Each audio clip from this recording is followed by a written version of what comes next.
सीता की खोज में लंका जा रहे थे हनुमान। उस समय जाम्बवंत ने कहा था कि रावण को मारना नहीं है, लंका को नुकसान नहीं पहुंचाना है, आप बस सीता का पता लगाकर लौट आना। सीता की खोज के बाद श्री राम ने हनुमान जी से कहा था कि मैं तुम्हारा ये ऋण कभी उतार नहीं सकूंगा।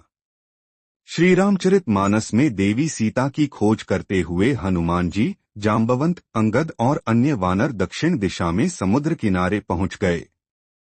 सीता की खोज में लंका जाना था। लंका कौन जाएगा, ये सोचते हुए सबसे पहले जाम्बवंत ने कहा कि मैं अब वृद्ध हो गया हूँ, ये काम मैं नहीं कर सकता है।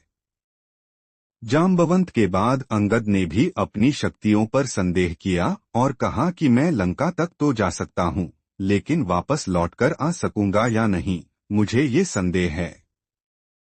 इसके बाद जाम्बवंत ने हनुमान जी को उनकी शक्तियां याद दिलाई।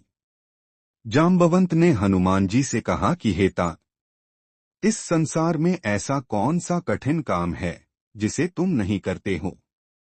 श्री राम के काज करने के लिए ही तुम्हारा जन्म हुआ है। ये बात सुनते ही हनुमान जी आत्मविश्वास से भर गए और अपना आकार बहुत बड़ा कर लिया।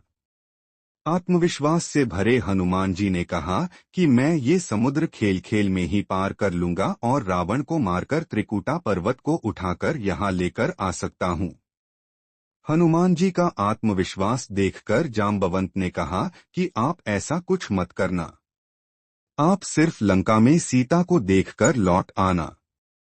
लंका को कोई नुकसान नहीं पहुंचाना है। हम देवी सीता की खबर श्री राम को देंगे। इसके बाद श्री राम ही रावण का अंत करेंगे और देवी को लेकर आएंगे। हनुमान, आप इस बात का ध्यान रखना। जाम्बवंत की बात सुनकर हनुमान जी ने पूछा कि यदि अगर कोई खुद आगे होकर मुझ पर प्रहार करे तब भी युद्ध ना करूं। ये प्रश्न सुनकर जाम्बवान ने हंसकर कहा कि अपनी आत्मरक्षा के लिए युद्ध किया जा सकता है।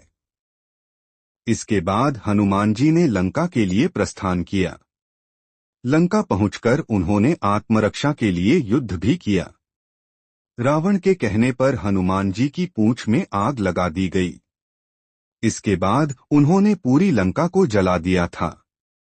सीता की खोज करके हनुमान जी श्री राम के पास लौट आए थे। इस एक काम के कारण श्री राम भी उनके वश में हो गए थे। हनुमान जी ने लंका जाकर जिस प्रकार अपनी बुद्धिमानी से सीता की खोज की थी, उससे श्री राम भी अति प्रभावित हो गए थे। श्री राम ने हनुमान जी से कहा भी था कि मैं तुम्हारे ऋण से कभी भी उऋण नहीं हो पाऊंगा, मैं सदा तुम्हारा ऋणी रहूंगा। इस प्रसंग की सीख यह है कि हमें हर काम सही तरीके से ही करना चाहिए। हनुमान जी भी सीता को लेकर श्री राम के पास लौट सकते थे, लेकिन ये धर्म के अनुसार नहीं रहता।